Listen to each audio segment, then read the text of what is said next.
Bharat Ratna doctor Bhimrao Ambedkar को कोटि कोटि नमन। ये कार्यक्रम डॉक्टर भीमराव अंबेडकर के जीवन पर आधारित है, जहां भारत की जनता के प्रति उनके योगदानों को पूरी सजगता से चित्रित और रेखांकित करने का प्रयास है। कार्यक्रम में दिखाई गई घटनाएं लब्ध प्रतिष्ठ पुस्तकों से ली गई हैं। इस कार्यक्रम के जरिए चैनल की ओर से एक विश्वसनीय, सजग और सकारात्मक प्रयास है कि डॉक्टर बाबा साहेब भीमराव अंबेडकर के जीवन की संघर्ष यात्रा एवं गौरव गाथा पूरे आदर के साथ घर घर पहुंचे और उनके योगदानों से सभी संपूर्णता में परिचित और आह्लादित हों। पुलिस कप्तान साहब, जिसको भगाने का इल्जाम ये लोग हम पर लगा रहे थे, उसके बाबा को यहां आना उचित नहीं लगा, क्योंकि उन्हें नहीं लगता कि उनके बेटी को हमने भगाया है। फिर भी ये लोग जबरदस्ती कर रहे हैं, हमारा घर तोड़ने की बात कर रहे हैं। इस मोहल्ले में एक पुलिस थाना खोलने का आवेदन मिला है इनकी तरफ से, तो जायजा लेने आए थे कि क्या सच में थाना खोलना जरूरी है।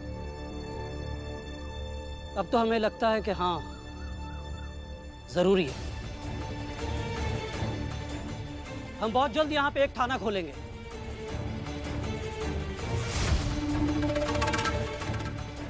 जाइए जाइए आप लोग यहाँ से।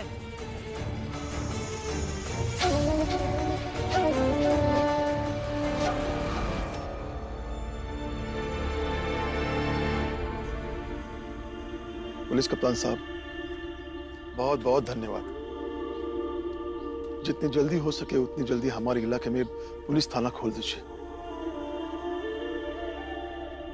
थोड़ी सहूलियत मिलेगी। वो तो ठीक है, लेकिन ये लोग सामाजिक और धार्मिक मामले में थाने से नहीं डरते, और बर्तानिया सरकार भी नहीं चाहती कि यहाँ के धार्मिक और सामाजिक मामले में वो ज्यादा पड़े। इसलिए आप लोगों को खुद ही संभल कर रहना चाहिए। जब कप्तान साहब ही कह रहे हैं कि वो लोग कानून से नहीं डरते, तो हम क्या करेंगे? आप समझ रहे हैं ना मैं क्या कह रहा हूँ? जी। लेकिन बाबा, कानून को इतना मजबूत तो होना चाहिए था जिससे गलत लोग डर सके। बच्चे हो, क्यों कानूनी पेचीदगी में पड़ रहे हो?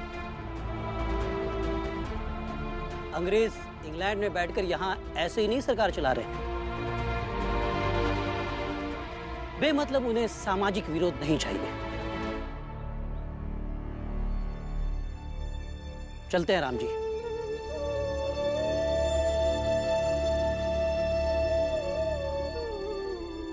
अपना ख्याल रखना।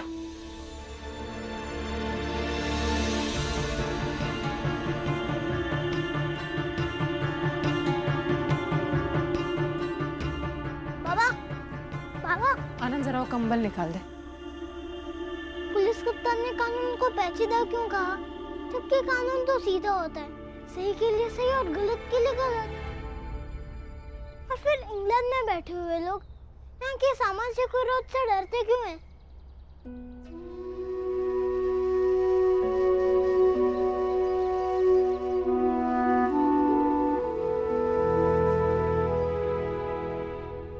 बेटा, कानून तो बहुत सीधा होता है और उसे सरल भी होना चाहिए। साफ साफ न्याय की बात करे, सच के साथ खड़ा रहे। लेकिन बेटा, जो लोग कानून का क्रियान्वयन करते हैं वो लोग भी हमारी तरह इंसानी तो है। फिर जो चीज इंसान के हाथ में लग जाए वो तो उलझेगी। अगर अंग्रेजों को यहां शासन करना है तो वो लोग कभी नहीं चाहेंगे कि किसी भी बात को लेकर यहां के लोगों के मन में असंतोष पैदा हो, विरोध पैदा हो।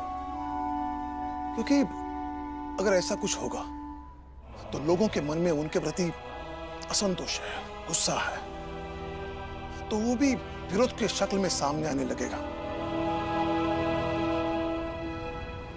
और वो लोग इस बात को अच्छी तरह से जानते हैं, समझते हैं।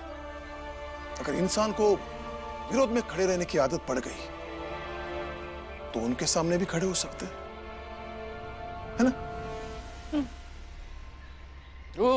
जल्दी चल। अरे मैं तो कब से तैयार हूँ बाला भैया। चलता हूँ भीम, और कल की जीत के लिए फिर से मुबारक हो। और तुम ऐसे ही जीवन में जीतते रहो, आगे बढ़ते रहो और एक दिन तुम्हारी सबसे बड़ी जीत पर ना मैं और बाला भैया मिलकर बाजा बजाएंगे और खूब नाचेंगे। मैं भी नाचूंगा। चलो ख्याल रखो तुम दोनों। आनंद भैया अब हम भी विद्यालय चलते हैं। मुझे और पढ़ना होगा क्योंकि बाबा की पूरी बात मैं समझ नहीं पाया।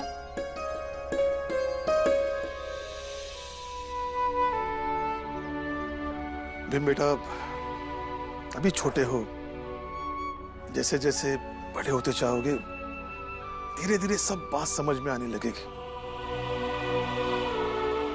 आनंद भैया आप रुकिए, मैं बस्ता लेकर आता हूँ।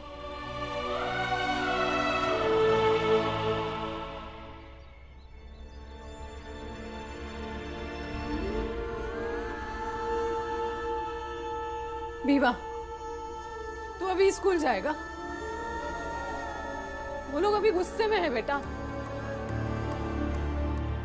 जिनको बेवजह गुस्सा आता हो उनके गुस्से को ज्यादा महत्व नहीं देना चाहिए। लेकिन जिन्हें बेवजह गुस्सा आता है वो लोग बेवजह कुछ भी करने से हिचकिचाते नहीं है। देखा है ना तूने इन लोगों को। आप फिक्र मत करो, मैं सतर्क रहूंगा।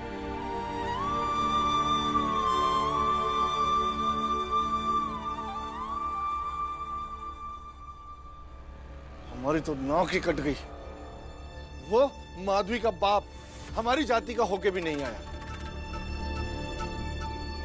अरे कम से कम आता तो भीमराव और राम जी की शिकायत कप्तान साहब से तो करता। तो क्या कप्तान साहब हमें वहां से जाने को बोलते? उन छोटे लोगों के आगे हमारी तो बेइज्जती हो गई। बेइज्जती? अरे सेठ जी आपको बेइज्जती की पड़ी है, लेकिन सच तो यह है कि हम वहां से अपने धर्म और परंपराओं की रक्षा करने में असफल होकर लौटे हैं। ये पाप है, संसार का सबसे बड़ा पाप। पंडित जी फिर प्रायश्चित कैसे करें? आप भी कोई उपाय बताइए। प्रायश्चित? अरे प्रायश्चित से पहले हम लोगों को ये तय करना होगा कि उस जाति के लोग सबसे पहले अपनी हैसियत को समझें, हमसे दूर रहें। अरे सामाजिक संरचनाओं में गड़बड़ ही तो धर्म और परंपराओं का क्षय करता है। पंडित जी आप एकदम सही कह रहे हैं।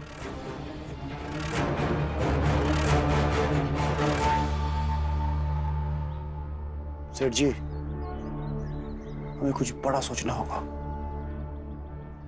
बहुत बड़ा।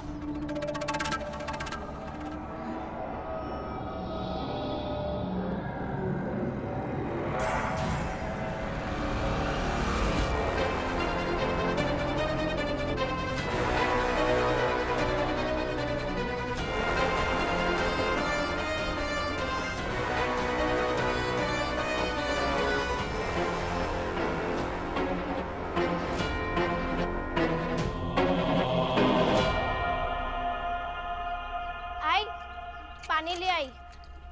हाँ रख दे वहां पे। सुन, सब्जी काट ले, मैं चावल चुनती हूँ। मैं चुनती हूँ। भीमा भाई मैं भी काम पर जाता हूँ। जी खाना कुछ खा लूंगा बाहर।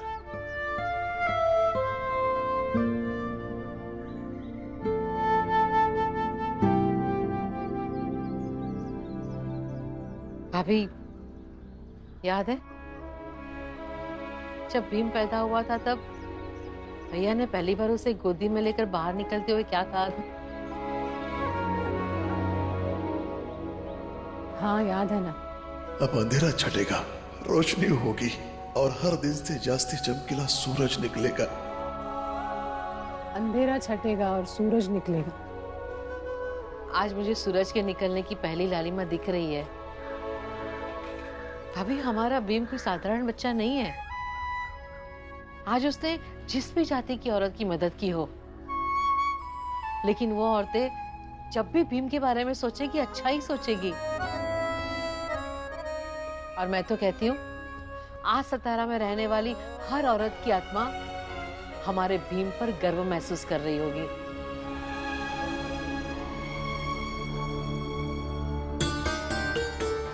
वो आ गया।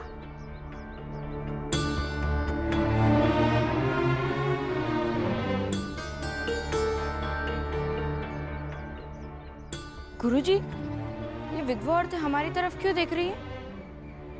लगता है उन्होंने भीमराव के साहसिक कार्य के बारे में सुना होगा। धन्यवाद कहने के लिए इंतजार कर रही हैं।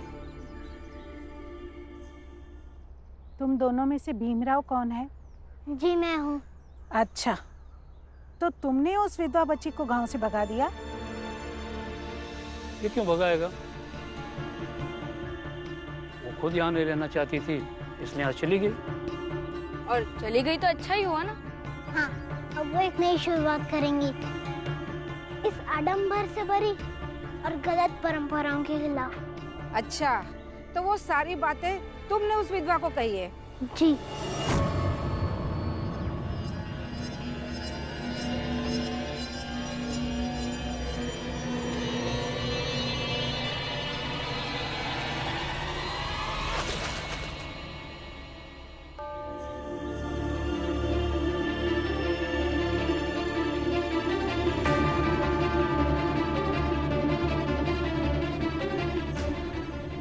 ये क्या किया आप लोगों ने? विधवा होना एक दंड होता है और उससे भुगतना विधवाओं का धर्म होता है, और हम सभी विधवाओं को उस धर्म का पालन करना चाहिए। और तुम होते कौन हो हमें इस धर्म का पालन करने से रोकने वाले?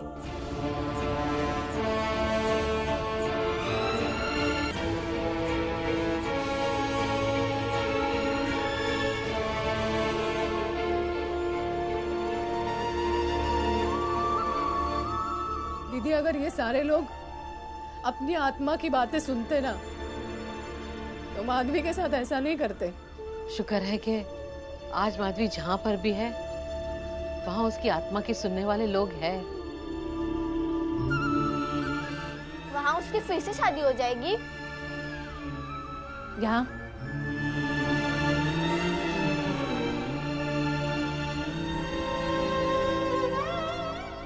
तू क्या चाहती है?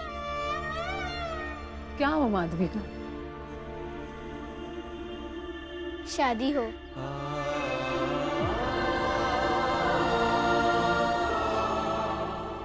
जा अंदर तखत पे विवाह के कुछ कपड़े नहीं थे। आजा।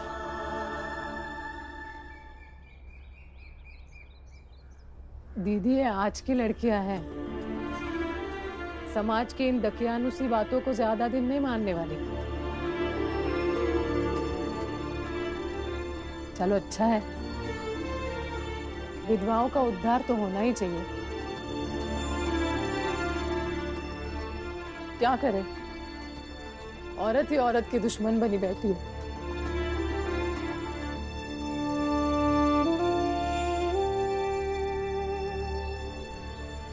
नमस्ते सेठ जी।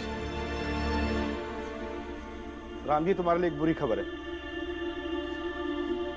जी बताइए। कल से काम पर मत आना।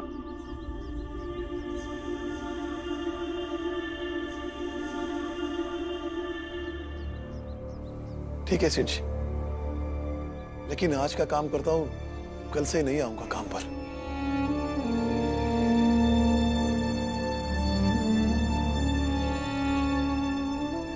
लेकिन सेठ जी, आपने जो मेरी मदद की इसलिए बहुत बहुत धन्यवाद।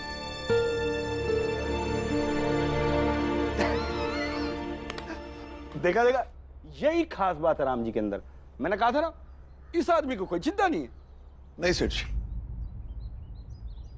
चिंता है, लेकिन चिंता से ज्यादा उम्मीद है। और उम्मीद इस बात की कि जब तक जिंदा हूं काम करता रहूंगा, क्योंकि काम के प्रति मैं ईमानदार हुआ और ईमानदार लोग भूखे नहीं मरते। अरे राम जी, सेठ जी आपकी जो दृढ़ इच्छा शक्ति है ना, वही दिखाना चाह रहे थे।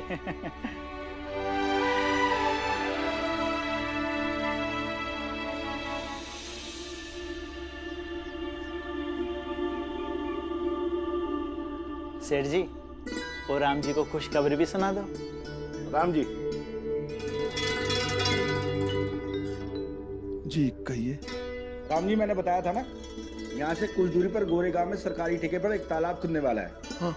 तो वहां पर एक मुंशी चाहिए जो काम काज का हिसाब किताब रख सके।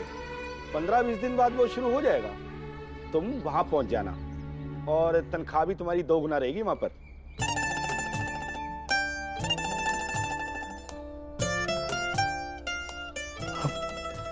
लेकिन सेठ जी, मेरी जात। राम जी, तालाब तो तुम्हारे लोग खोदेंगे ना। ये बात अलग है कि तालाब बनने के बाद उसका शुद्धिकरण हो के वो किसी और का हो जाएगा। धन्यवाद सेठ जी, घर वाले सुनेंगे तो बहुत खुश हो जाएंगे।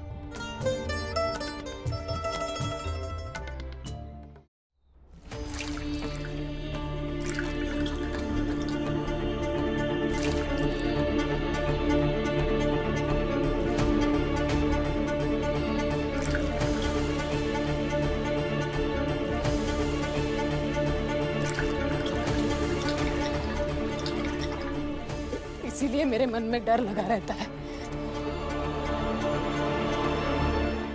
लेकिन आई, मैं तो उनके हित की बात कर रहा हूँ। मुझे समझ नहीं आया कि इतनी तकलीफ सहने वाली औरतें ही आवाज नहीं उठाएंगी, उनका जीवन कैसे बदलेगा? इतना आसान नहीं है उनका जीवन बदलना। सदियों से ये औरतें परंपराओं का बोझ उठा रही है। उम्र के साथ साथ उन्हें लगने लगता है कि वो जो जी रही है वही सही है। एक ही रास्ता है उनके पास जीने का, क्योंकि धर्म और ऊपर वाले के नाम से उन्हें इतना डरा दिया जाता है कि सब कुछ सहते हुए भी वो उसे गलत नहीं कह सकती। और इसीलिए भीवा, इसके खिलाफ आवाज उठाने वाला हर कोई उन्हें गलत लगता है। और तो और भीम, ये लोग इतने सहज हो गए इस तरह से जीने के लिए कि इन लोगों को इस तरह जीने की आदत सी हो गई है। वो स्वीकार चुके हैं कि समाज और धर्म द्वारा तय किए गए नियमों के हिसाब से नहीं जिएंगे तो उनके परिवार वालों का बुरा होगा और मरने के बाद उनकी आत्मा को शांति नहीं मिलेगी। पर ये बात उनके दिमाग में डाली किसने? पुरुषों ने। गलती हमारे पुरुष प्रधान संस्कृति की है, समाज की है, जिसने अपने खुद के लिए तो कोई आचरण निश्चित नहीं किया, लेकिन औरतों के लिए न जाने ऐसी कितनी बंदिशें बना दी, जिसमें बंधी हुई औरत ना खुल के सांस ले पाती है और ना ही खुलकर किसी से कह पाती है,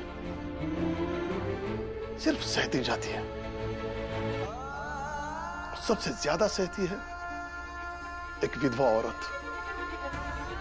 इन सभी औरतों में सबसे ऊपर वही है। समाज उन्हें सांस लेने का तो हक देता है, लेकिन जीने का हक छीन लेता है। लेकिन बाबा, वो तो दूसरों के किए हुए पहल को भी स्वीकारना नहीं चाहती, तो उनका जीवन कैसे बदलेगा? जब समाज के हर व्यक्ति का कंधा इतना मजबूत बन जाएगा कि वो इस कुप्रथा को हटाने का भार उठा सके, तो जरूर बदलेगा। तो बाबा, इसके लिए औरतों को भी मजबूत होना पड़ेगा ना? हाँ, बिल्कुल। औरतों को भी सशक्त होना पड़ेगा, निडर होना पड़ेगा। बेटा, इसलिए कहता हूं कि मन लगा के पढ़ो। जब भीम घर पे नहीं रहता है, मैं इसको स्कूल की किताबें पढ़ती रहती हूँ। शाबाश बेटा।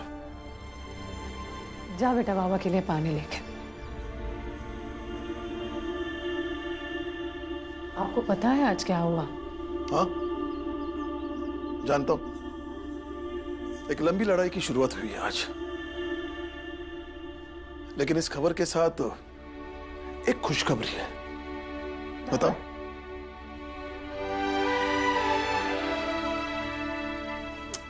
बताइए ना। बताओ।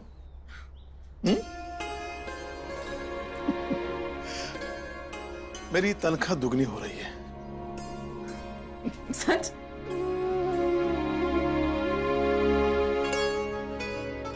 बस वो जगह इस जगह से थोड़ी दूर है, गोरेगांव में।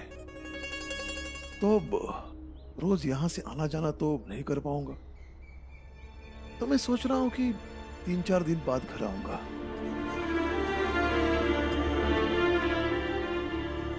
तो भीमाबाई और मीरा, तुम दोनों को बच्चों की जिम्मेदारी अब उठानी पड़ेगी। लेकिन बाबा, इतनी दूर नौकरी क्यों करना? अब 3-3, 4-4 दिन बाद घर आया करेंगे, तो हम कैसे रहेंगे आपके बगैर? भीम बेटा, अब नौकरी करना और पैसे कमाना भी तो जरूरी है ना। पैसा कमाना क्या हमारे साथ रहने से ज्यादा जरूरी है?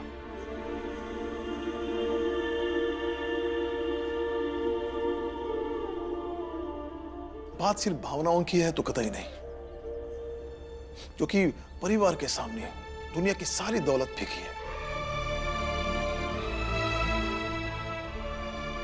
अगर बात जिम्मेदारी की है तो बहुत जरूरी है।